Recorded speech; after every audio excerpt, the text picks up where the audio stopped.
절 말씀입니다. 구약 성경 365쪽 전후로 있습니다.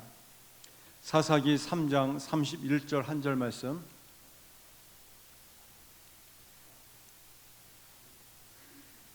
같이 한 목소리로 하나님의 말씀을 함께 봉독하겠습니다. 에훗 후에는 아나세 아들 삼갈이 있어 소모는 막대기로 블레셋 사람 600명을 죽였고 그도 이스라엘을 구원하였더라. 아멘. 작아도 쓰임받는 인생이란 제목으로 주의 말씀을 전하겠습니다. 헬레라는 어린 아이가 있었습니다. 동네 골목에서 놀다가 한 아이가 던진 돌에 머리를 맞았어요. 응급실에 급히 실려가게 되었는데 그만 눈을 맞아서 눈이 실명당하고 말았습니다. 급히 응급실로 온 부모님이 큰 충격을 받았어요. 갑자기 아이가 실명하고 만 것이에요. 실명한 이 아이가 이 병상에 누워 있는 것을 보고 있는데 이 아이가 충격을 받은 부모에게 이런 이야기를 하는 것이에요. 부모님의 손을 꼭 잡으면서 너무 슬퍼하지 마세요. 비록 눈은 잃어버렸지만 아직 머리는 남아있잖아요. 이 아이가 병원에 태어난 이후에 잃어버린 눈 때문에 절망하지 않았어요. 오히려 자신이 남은 머리, 두 눈을 볼 수 없어 공부는 할 수 없었지만 손으로 점자를 읽고 배워서 옥스퍼드 대학에 들어갔습니다. 그리고 교수가 되었어요. 나중에는 수상을 보좌하는 국무위원이 되었습니다. 자신이 할 수 있는 일을 그는 스스로 찾았습니다. 없는 것을 잃고 실망하고 포기하고 낙심하지 않고 절망하지 않고 자신에게 주어진 남아있는 것들을 잘 선용해서 평생 동안 축복의 삶을 살았습니다. 우리 주님은 우리에게도 많은 것은 주지 않았지만 우리에게 주신 작은 것, 남은 것이라도 우리가 믿음을 가지고 잘 선용하면 그것이 축복의 삶을 살게 하여 주십니다. 우리는 작은 거 하나 때문에 내가 많이 가지지 못했다고 해서 실망할 때가 있습니다. 불평할 때가 있습니다. 그렇지만 믿음을 가지고 주님께 한번 맡겨보세요. 그리고 하나님 앞에 드려보세요. 하나님께 새로운 믿음의 역사를 이루어 주실 줄 믿습니다. 오늘 말씀해 보면은 세 번째 사사 삼갈의 생애가 등장합니다. 삼갈의 생애가 한 줄밖에 기록되지 않아요.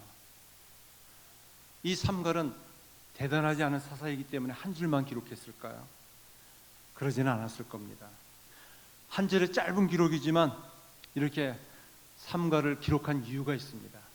아무리 작은 것이라 할지라도 믿음을 가지고 있으면은 하나님께서 크게 사용하신다는 것입니다. 삼갈은 오늘 본문에 보면 어떤 사람이었을까요? 오늘 본문 말씀에 보면 아나세 아들 삼갈이 있어라고 말하고 있습니다. 아나세 아들 삼갈. 그는 참 평범한 사람이었습니다. 아니, 하찮은 사람이었습니다. 그러나 하나님께서는 그를 기억하세요. 그의 삶을 기억하시고 그의 이름을 기억하셨습니다. 그래서 성경은 그를 어떻게 기록하고 있냐면 아나세 아들 삼갈이라고 말하고 있습니다. 왜 그를 자세히 기록하지 않았을까요? 우리는 그가 자세히 기록되어 있지 않기 때문에 정확히는 알 수 없지만 오가는 시대 속에서 무엇인가 믿음의 사람들에게 기념이 되게 하기 위해서, 본을 받게 하기 위해서입니다. 그의 공적은 자세히 정확하게 기록되어 있지는 않지만 한 줄만 기록되어 있지만 하나님께서 그를 기억하셨어요. 그는 어떤 사람이었는가? 아나세 아들이라고 얘기하고 있습니다. 아나세 아들. 성경 구약 학자들은 이 아낫은 누구였는가를 추적하고 연구해 본 바로는 그는 이방인이었다라는 결론을 내렸습니다. 삼갈은 순수 유대인이 아니었습니다. 또한 그는 이스라엘 백성들을 이끌 지도자는 아니었습니다. 이방인으로 보는 결정적인 이유가 무엇이냐? 본문에서는 아낫의 아들이라고 기록되어 있는데 히브리어로는 벤 아낫이라고 기록되어 있습니다. 이 말은 무슨 얘기냐면 이 아낫은 당시 고대 근동 가나안 신화에 나오는 전쟁의 여신이었습니다. 다시 말해서 삼갈은 우상을 숭배했었던 이방인의 출신의 아들이었습니다. 과거는 우상 숭배한 이방인이었지만 놀라운 것은 그가 이방인이었으면서도 하나님을 만난 사람이었습니다. 하나님의 은혜를 체험한 사람이었습니다. 그런 믿음을 가지고 하나님을 위해서 귀하게 쓰임받은 사람이었습니다. 그는 유대인이 아닌 이방인이었지만 이방신을 섬겼던 집안에서 자란 인물이었지만 그가 하나님을 만났어요. 어떻게 만났는지 성경은 자세히 기록하지 않습니다. 그렇지만 그가 하나님을 만났고 하나님께 귀하게 쓰임받은 사사가 되었습니다. 아무리 하찮은 인생이라 할지라도 이 땅에는 하찮은 인생이 없어요. 쓸모없는 인생이 없어요. 버려진 인생이 없습니다. 하나님은 그 이름을 기억하세요. 하나님은 하찮은 인생이라 할지라도 존귀한 인생으로, 괜찮은 인생으로, 또 능력 있는 삶을 이 땅 가운데 살게 해주십니다. 우리가 이 땅에서 하나님을 위해 하는 일들을 하나님은 기억하세요. 알고 계십니다. 우리가 적어도 하나님을 믿는 믿음이 있다면 우리의 주어진 인생 아무리 힘들어도 하찮게 여겨서는 안 됩니다. 볼품없는 인생으로 우리가 부정적으로 생각해서는 안 됩니다. 그것은 철저한 불신앙이에요. 우리가 신앙이 있다면 하나님을 믿고 예수 그리스도를 통해 우리에게 허락하신 십자가 은혜를 믿고 천국을 믿고 이 땅 가운데 살아간다면 하나님은 여전히 살아계신다, 우리를 이끌어 주시고 함께해 주신다, 이런 믿음을 가져야 할 줄 믿습니다. 만약 하나님이 나의 모든 것을 다 보고 계신다면 우리가 말 한마디, 행동 하나 하나님께서 기뻐하시는 삶을 살아야 할 줄 믿습니다. 우리가 어떤 환경 가운데서도 하나님 앞에서 사는 삶이 성도의 삶이에요. 이것을 가리켜서 무엇이라고 얘기하냐면 코람 데오라고 얘기합니다. 하나님 앞에서 우리는 신앙생활을 하고 있어요. 신앙은 단지 예배 드릴 때 말씀과 기도를 중심으로 이렇게 공적인 것만이 아니라 우리의 삶의 모든 영역이 하나님 앞에서 살아가는 삶입니다. 우리는 그 중에서 작은 것 하나라도 소홀히 여겨서는 안 됩니다. 작다고 해서 무시할 수 없습니다. 무엇이든지 작은 것으로부터 모든 일들이 시작되어집니다. 또 우연이라고 해서 하찮게 여겨서는 안 됩니다. 하나님께서는 보이지 않는 섭리로, 사람은 우연이지만 필연적인 하나님의 섭리 가운데 주의 백성들을 하나님께서 인도해 주세요. 그래서 우리가 작은 것을 놓치고 또 우연한 일을 그냥 사사롭게 여기기보다는 항상 의미 있는 일로, 가치 있는 일로 하나님께서 이 일들을 통해서 무엇인가 보이지 않는 뜻을, 섭리를 이끌어 주신다, 그런 믿음을 가져야 할 줄 믿습니다. 그리고 작은 일도 우리가 잘 다뤄야지 큰 일도 하나님께 맡길 수 있습니다. 우리 삶에는 작은 것 같지만 작지 않은 게 있어요. 특별히 주일 성수예요. 주일에 하나님 앞에 예배드리는 일, 그것은 소홀히 여길 수가 없습니다. 대개 사람은 한 번 정도 빠져도 된다고 생각합니다. 그런 사람들이 참 적지 않습니다. 가을이 되면 이 단풍이 물들면 산과 들로 또 여행을 가고 싶고 나들이를 가고 싶은 마음이 얼마나 많습니까? 또 결혼식이 있고 경조사가 있으면 주일을 빠지곤 합니다. 그러다 보면 주일을 가볍게 여기는 경우들이 있어요. 그러나 이 주일 우리가 소중히 여겨야 합니다.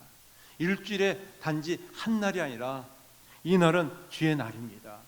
주일을 거룩하게 지키는 거 우리 신앙생활의 본질이에요. 또 하나님의 은혜를 유지할 수 있는 그런 방편입니다. 우리가 주일을 소홀히 여기면 하나님에 대해서 또 믿음에 대해서 점점 더 식어질 수 있어요. 그래서 우리가 이 주일을 지키는 것, 주 앞에 나와서 예배를 드리는 것 귀하게 여겨야 합니다. 이렇게 나올 수 있는 것도 전적인 하나님의 은혜이며 인도하심입니다. 뿐만이 아니라 우리가 가정을 소홀히 여기고 가볍게 여기는 경우도 있어요.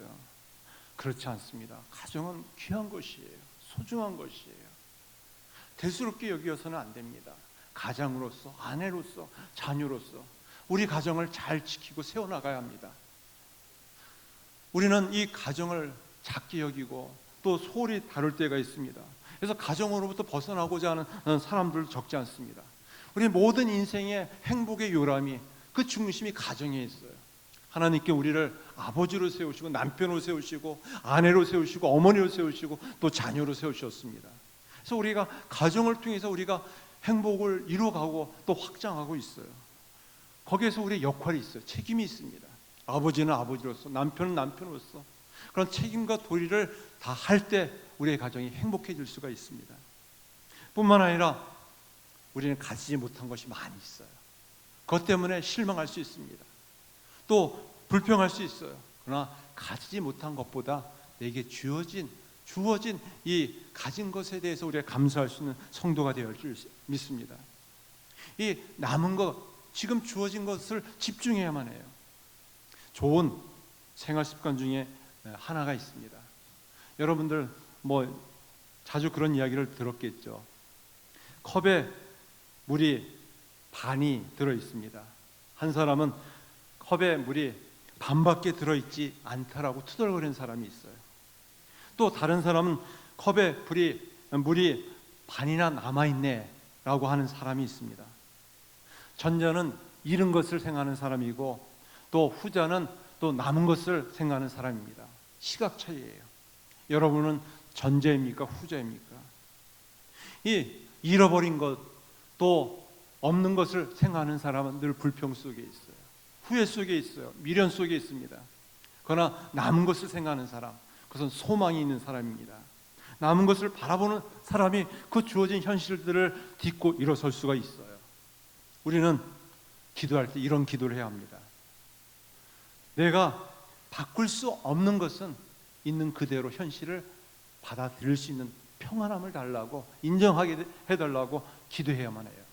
그것으로 끝나는 것이 아니라 두 번째는 그러면 바꿀 수 있는 것들이 있습니다. 내게 주어진 현실들, 또 내게 주어진 여러 가지 이 재능들, 시간들, 기회들, 이것을 가지고 바꿀 수 있는 믿음의 용기를 달라고 기도해야만 합니다. 근데 어떤 것이 바꿀 수 있는 것인지, 어떤 것이 바꿀 수 없는 건지 혼란스러울 때가 있어요. 세 번째 우리가 기도해야 할 내용은 이 두 가지를 잘 구별할 수 있는 지혜와 분별력을 달라고 기도해야만 합니다. 우리는 이 남은 것, 또 작은 것, 사람들은 작은 것, 남은 것들을 하찮게 여기지만 우리 믿음을 가지고 있을 때 하나님께서는 작은 것을 통해서 역사하십니다. 하찮은 것을 통해서 하나님의 특별한 은혜를 주시고 또 섭리를 통해서 우리를 인도해 주세요. 그래서 새로운 변화를 있게 해주십니다. 그래서 우리가 작은 것, 약한 것들을 더 소중히 여기고 집중할 수 있는 저와 여러분들이 되어지기를 간절히 바랍니다. 바로 아낫의 아들 삼갈은 그가 이방인이었지만 자신의 인생을 믿음을 가지고 하나님 앞에서 살았습니다. 또 오늘 말씀해 보면은 그는 어떤 사람이었는가? 소모는 막대기로 블레셋 사람 600명을 죽였다라고 말하고 있습니다. 그는 작은 것이었지만, 하찮은 것이었지만 태도가 달랐어요. 관점이 달랐습니다. 평범한 것이었습니다. 작은 것이었습니다. 볼품없는 것이었습니다. 그러나 믿음의 관점이 있었기 때문에 이 믿음의 관점을 통해서 하나님께서 이 작은 것을 통해서도 역사하시면 능력의 도구로 사용되어질 수 있음을 믿었어요. 그래서 그 믿음을 가지고 하나님의 큰 역사를 나타내었습니다.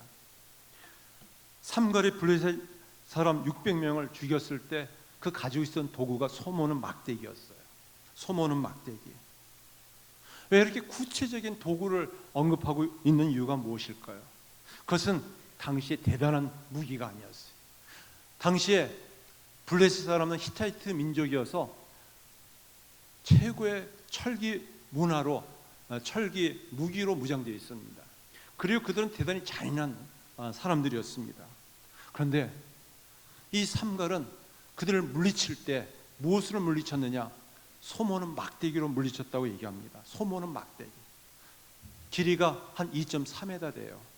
그래서 끝에는 뾰족한 돌이나 이 쇠붙이가 있어가지고 소들이 제기를 가지 못했을 때 툭툭 치면서 제기를 갈 수 있도록 하게 합니다.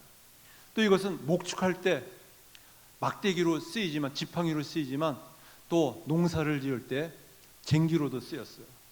그래서 쟁기로 긴 막대기로 씨를 뿌리기도 하였습니다. 가장 볼품없고 하찮은 이 목축할 때 쓰는 지팡이, 또 농사를 지을 때 쓰는 이 쟁기, 그러지만 그 인간의 손에 지어졌을 때는 볼품없는 것이었지만 하나님께 들려줬을 때는 그것이 능력의 도구로 쓰여질 수 있었습니다. 얼마나 놀라운 일입니까?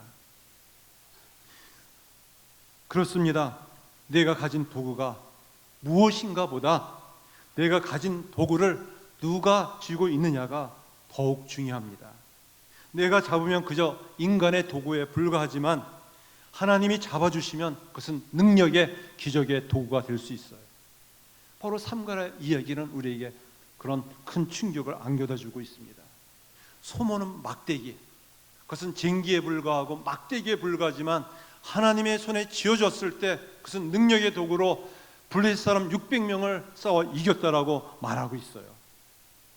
우리 인생 속에서 참 부끄러운 것이 많습니다.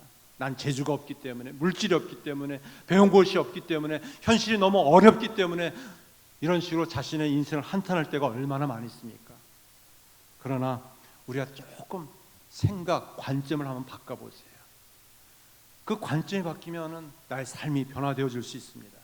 모세도 홍해를 가를 때 볼품없는 냄새나는 그 양들을 치는 이 막대기였지만 그 손을 높이 들어서 하나님께서 그 손을 붙잡아 주셨을 때, 내리쳤을 때에는 홍해를 가르는 능력의 도구로 사용해 주었습니다. 예수님의 손에 물고기 2마리 또 떡 5덩어리가 쥐어졌을 때 그것은 한 끼 식사에 불과하였지만 예수님께서 그것을 축사하셨을 때는 5,000명을 먹고도 남는 12강주가 남는 그런 축복의 역사가 나타나게 해 주었어요. 네, 우리는 우리 스스로 생각할 때 참 볼품없는 사람이다, 나이 들었다, 배운 것이 없다, 모든 것이 부족하다 얘기하지만 나는 할 수 없지만 하나님께서는 하실 수 있습니다. 그것이 믿음이에요. 믿음이란 바로 생각을 바꾸는 것이에요. 인간적인 생각 관점에서 하나님의 관점으로 생각을 바꾸는 것입니다. 믿음은 볼 수 없는 것을 볼 수 있는 눈을 열어줍니다. 새로운 눈을 열어주는 것이 바로 믿음이에요. 믿음은 우리의 환경의 변화도 가져다 주지만 무엇보다 우리 인생의 변화가 있어요. 인생의 변화는 바로 생각의 변화, 가치관의 변화, 관점의 변화로부터 시작되어집니다. 우리가 예수님을 믿지만 여전히 우리의 생각이 인간적인 생각으로 세상 풍조에 매여 있을 때가 많습니다. 믿음이란 무엇인가? 내 생각을 내려놓고 하나님의 생각을 받아들이는 것이에요. 19세기 최고의 신으로 불린 롱펠러라는 신이 있어요. 평생 동안 재난과 질병과 고통 속에 살았습니다. 그렇지만 그가 아름다운, 많은 사람들에게 떨림이 되고 울림이 되는 감동적인 시를 남겨주었어요. 그가 임종을 앞두고 한 기자가 그에게 찾아왔어요. 선생님, 험한 인생을 살아오면서 어떻게 그렇게 아름다운 시를 쓸 수 있었습니까? 이렇게 물어보았어요. 롱펠러는 무엇이라 대답했는가? 정원의 사과나무를 가리키면서 이렇게 말했습니다. 저 사과나무가 제 인생의 스승이었습니다. 사과나무는 해마다 새로운 가지가 자라고 꽃이 피고 열매가 열렸습니다. 나도 저 사과나무처럼 재난과 질병과 고통 속에 신음했지만 해마다 가지가 뻗치고 또 잎이 자라고 꽃이 피고 열매를 맺어서 늘 새로운 삶을 살게 되었습니다. 그래서 새롭게 살고자 다짐하고 결심했습니다. 이처럼 세상을 바라보는 관점에 따라 우리의 삶의 모습이 달라질 수 있습니다.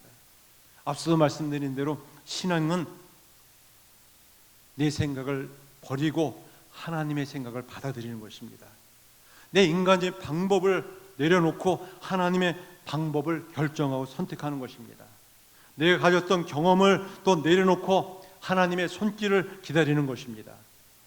또 내 관점이나 기준에서 하나님을 보는 것이 아니라 하나님의 자리에서 하나님의 시선으로 나를 바라보는 것이 바로 신앙의 변화입니다.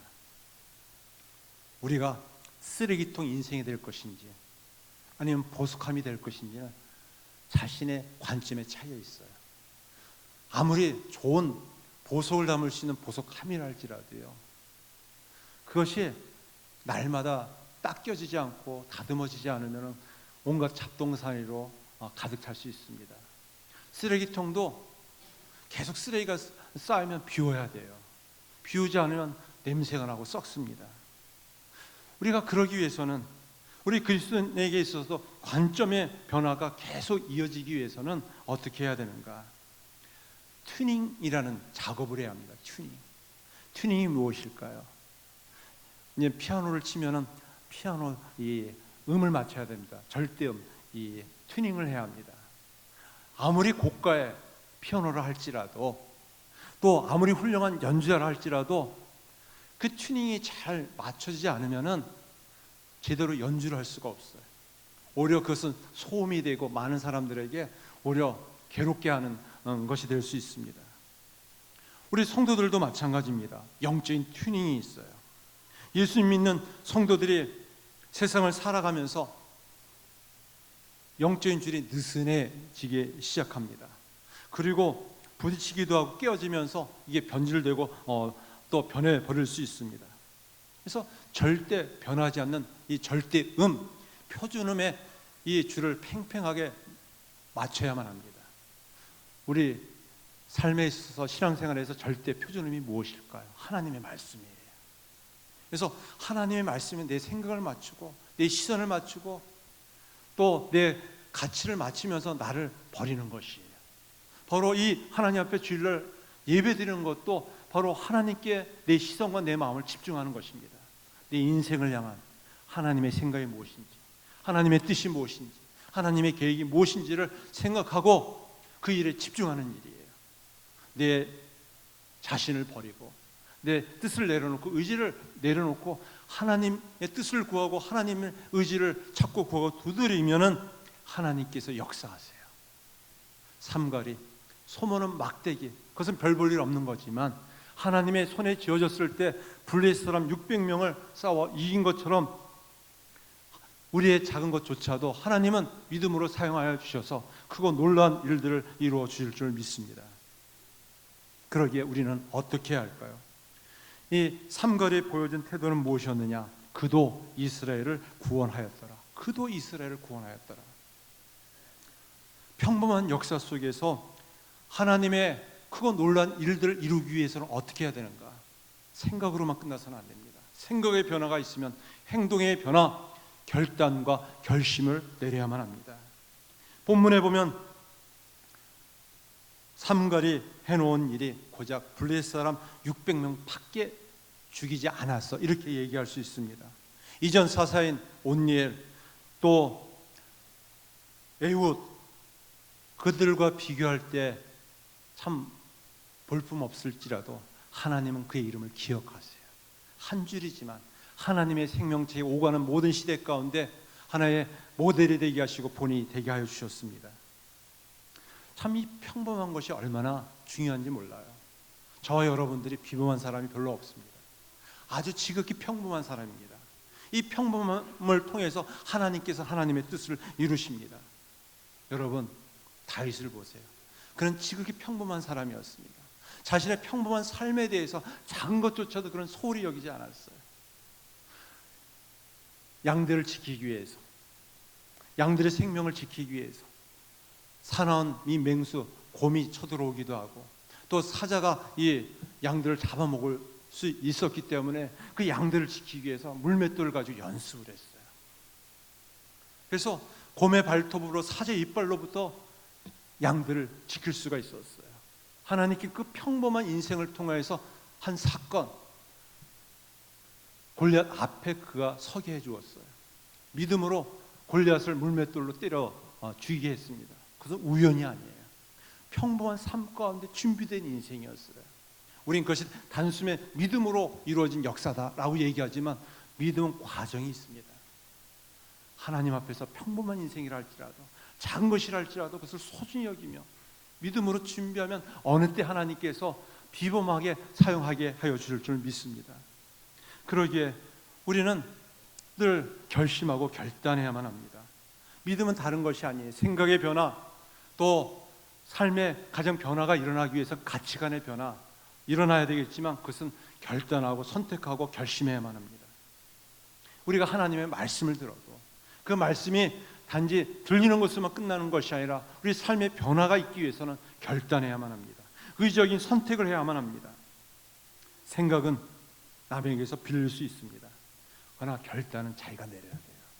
결정은 자기가 책임져야만 합니다. 인생은 남에게 빌릴 수 없어요.